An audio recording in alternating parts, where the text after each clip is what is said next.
Game setup, tiles assembly, shuffle and group decks of cards, group minis and give resources to players. Each hero copies the initial attributes from the hero's card to the attributes tablet. The values are hit points, actions per turn, defense, and movement. Along the gameplay, tablets keep track of changes of heroes and gods' attributes.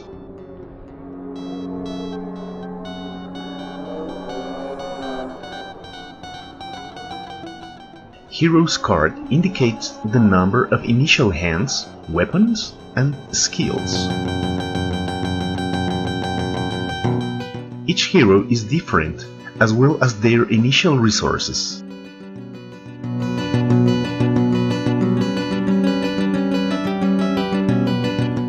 During a cooperative game mode, heroes can decide the initiative order on each round. Once the initiative order has been agreed, the first hero enters the game at the center of the principal tile. Before characters take turn, an event must be revealed and executed. An event is a random effect that can modify the scenario conditions. The revealed event demands the first player to teleport a god to a tile where is an ally. Since there are no gods at play, nothing happens.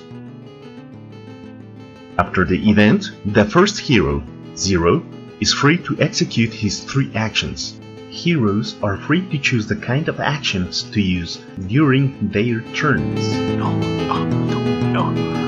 please no, just wanna go. As Zero's first action, he moves towards the green container. At any space, heroes can spend an action to scavenge for a random object. Heroes can search for a specific kind of objects inside containers. Inside them, 3 cards can be picked, keep 1 and put back the other 2. With the chosen card, the hero can give it to another hero in his same tile, store it in his backpack, or equip it. As second action, Zero searches and equips. The weapon requires 2 free hands. The selected card is placed over a free hand and over the other hand an in-use card as a reminder that it is being occupied. As third and last action, Zero moves towards the white container and that's the end of his turn. The second player, Kron, enters the game at the middle of the principal tile. Before Kron's turn, he must reveal and execute a new event. This event demands Kron to add up to 5 platforms to his tile, distributed as he desires. Characters can climb platforms, and that will give them bonuses to their attack actions. After the event, Kron moves towards the white container as his first action. As second action, Kron searches for objects in the white container. Each container has a specific kind of objects. The white ones have tools and armors. Kron's body is fragile, so in this demonstration his priority is to equip armors. That's why he selects an armor for his chest. Some objects, as soon as they are equipped, like armors, they immediately update some hero's attributes.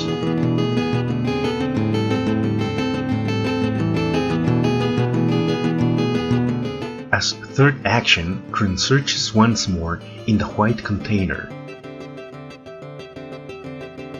He selects an armor for his legs, equips it, and updates his defense attribute.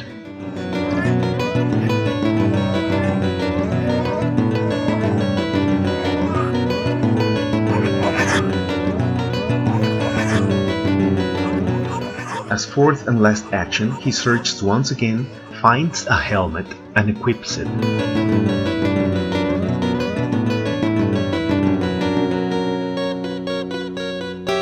After all players have taken their turn, the principal tile always rotates clockwise 1 position. When the yellow arrow in the center of that tile points to a yellow space, then the secondary tile rotates on clockwise one position. When both tiles rotate, a random god and aberration will enter the game as a team. Wake up. Wake up. Wake up. Wake up. Wake up. Wake up. What am I doing here? The gods' attributes are copied to their tablet, the same way it was done for the heroes. Each god's cardboard has a basic AI in case no one wishes to play as the god's faction. When the team of god and aberrations have the same compatible color, then additional skills will be unlocked for each one. Neither gods and aberrations equip objects, instead they evolve. The red arrow in the center of the secondary tile points to their evolution level. God's cardboard also indicates the team's starting tile. The round ends after the god and his aberrations are placed on the board. A new round. Before the hero's turn, an event must be revealed and executed. The event demands Kron to reduce the water level of his tile, but nothing happens since there is no water in it. Kron's first action is to move towards the Kraken. Kron's second action is to attack the Kraken with his Comet's spell. Weapons have the following data: actions to activate it, attack range, objectives, kind of attack roll, 1d100 roll or automatic hit, damage. Aberrations are killed by the number of successful and successive hits, and not by the amount of inflicted damage. Regardless the damage it can inflict, Kron's spell can automatically hit twice per action. Kron spends his 3 remaining actions to attack the Kraken, equals 6 successive and successful hits, enough to kill the Kraken. After a hero kills a god or an aberration, they obtain mutagen points which can be used to buy new skills. Each hero's skill deck contains new powers and upgrades to their existing ones. Kron spends his mutagen points to buy the Acceleration and Arcane Burst skills. Just get me out of here. Just like some objects, some skills immediately update the attributes once purchased. Get me out of here. With this, Kron's turn ends. Turns are alternated between heroes and gods teams. Before Tlaloc's turn, he must reveal and execute an event. The event demands Tlaloc to add heat to a tile, so he adds it to Zero's tile. Climate variables, heat, cold, wind, water, darkness, modify the gameplay of the affected tile. Tlaloc's first action is to add 1 level of water to his tile. His second action is to move towards Zero. Since Tlaloc is flying, he can normally move over platforms. His third action is to attack Zero. He rolls the 1d100 and gets a 100, which always is an automatic hit plus double damage. Due to Tlaloc's successful attack, Zero must reduce his hit points. After that, Tlaloc's turn will be finished. Before Zero's turn, an event was revealed, demanding him to turn a tile clockwise 1 position. You have to stop. Stop. Have I done? Zero's first action is to move towards the white container. Because of the hit variable, Zero gets damage for every action he does in that tile. Zero's second action is to search for objects in the container. From the 3 objects, he selects the mutagen and consumes it to buy a new skill. No. What is this place?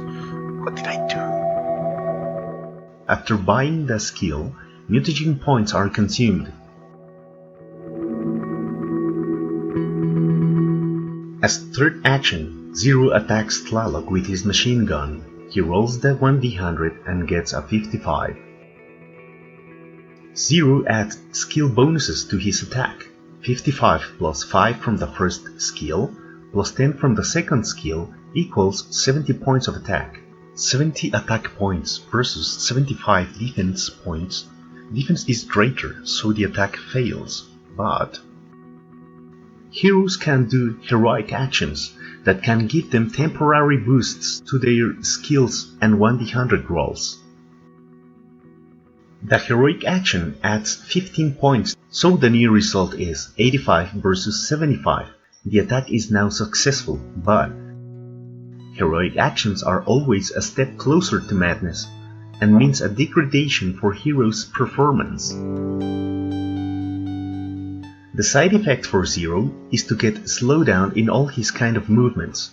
To recover, he must spend an action to rest.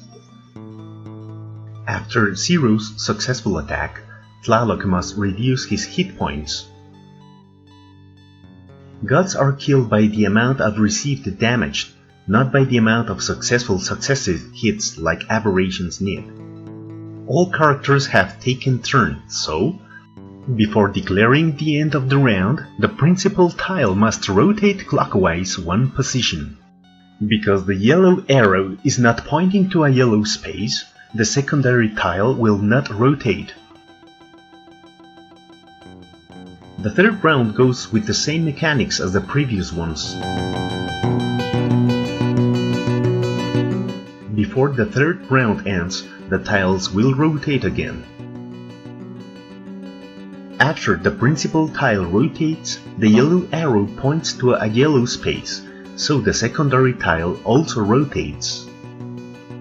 The spaces around the red arrow indicates the evolution level for gods and aberrations, as well as the arrival of a new team of god and aberrations.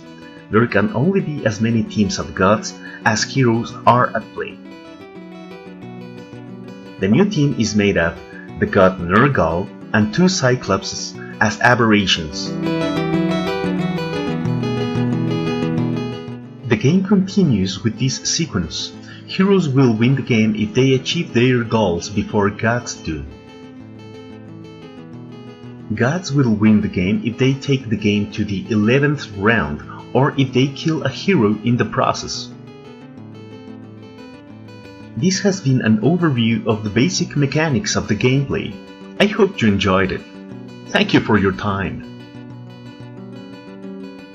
To know more, please visit our social media and discover why False Gods Fall is much more than a game.